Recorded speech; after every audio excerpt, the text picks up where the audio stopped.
Hi everyone, I hope everyone's having a great weekend.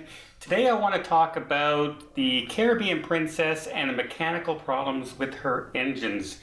And some people were asking me saying that they're getting information for their Panama Canal trip, and it's different from the information that I seem to have said on my Caribbean Princess cruise for 14 days.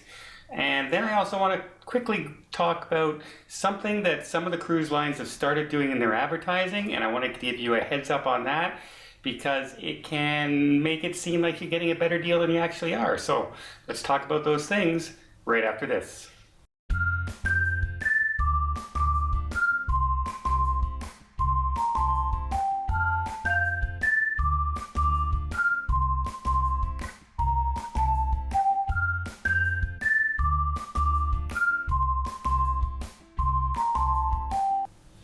So as you may have seen from most of my videos, I just came back from a holiday, Christmas, New Year's, Caribbean Princess Cruise in the Caribbean, 14 days. And I never mentioned anything about engine problems and things like that and delayed getting to ports or anything along those lines.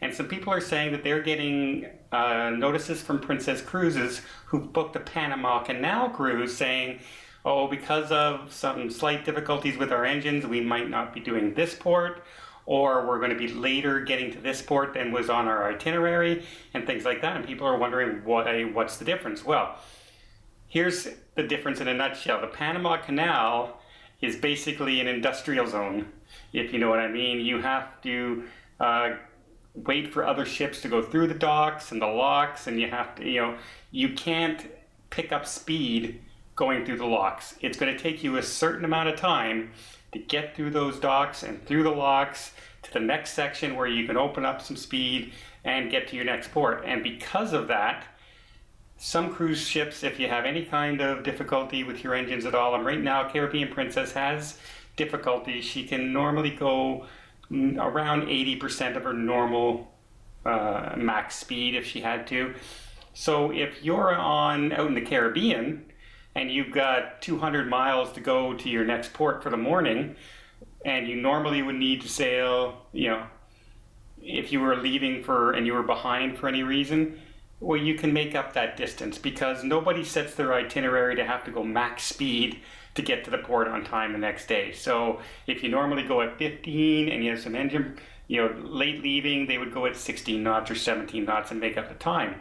On a Panama Canal trip, there's no place to make up that time because the minute you get into those locks, that's where you're stuck. And it's up to the locks and up to the people running them how fast you're going to get through them. So that's why you may have a port delay getting into the docks and things like that. So the Caribbean Princess is supposed to be getting fixed this spring. It's a big job to get in there and fix the engine, what they have to do.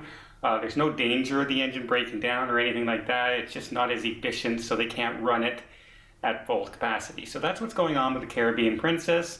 And if you're on a Panama Canal coming up soon, you may get a notice saying, might miss this port, might not quite get to the normal 9 o'clock time, we might be 11 o'clock. So keep that in mind if you're looking at the Caribbean Princess for any time this spring on something as dedicated in time as the Panama Canal. Lastly, I wanted to bring up something that I just noticed as I was looking for cruises for myself. So this is me just searching websites like everybody else would do. It's not on my websites that I can do as a travel agent. These are the websites that you will visit. And I have noticed a couple cruise lines, I'm not going to mention them right now, because I'm wondering if it's just an anomaly or if this is going to be ongoing, because I put in a call to find out and question it. So some of the cruise lines are now going and saying, for instance, a normal 7-day cruise, when you're looking it up, will say 7 days, leaving on Saturday, and we arrive back in the port on Saturday. So that's a 7-day cruise. Some cruise lines are now coming out and advertising 8-day cruise, 7 nights. Arriving on Saturday, getting off on Saturday. It's the same as a 7-day cruise, but they're counting that time, if you get off the ship at 9 a.m. in the morning, the time you're on the ship before 9 a.m. as a day. on the cruise. So when you're searching and looking, you say, well, these two cruises are the same price, but this is an 8-day cruise. Yeah, well, double check that, because it might not just be an actual 8-day cruise. It might be the same as everybody else, a 7-day cruise. And to myself personally, I think that's a little bit misleading out there, especially since the cruise industry standard says that's a 7-day cruise. And the majority of cruise lines out there are saying it that way as well.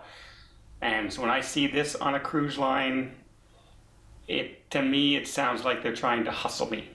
And I don't like it. So I wanted to give you guys a heads up. If you see 8-day, make sure it's an 8-day. So that should be Saturday to Sunday, not Saturday to Saturday, because that's a 7-day cruise. All right. Hope you like this heads up. I hope you like the explanation a little bit about why you might miss a port or you might be delayed on Panama Canal on specifically the Caribbean Princess because of her engine problems right now. And until next time, if you liked the video, hit the thumbs up. Till next time, have yourself a safe and a great vacation.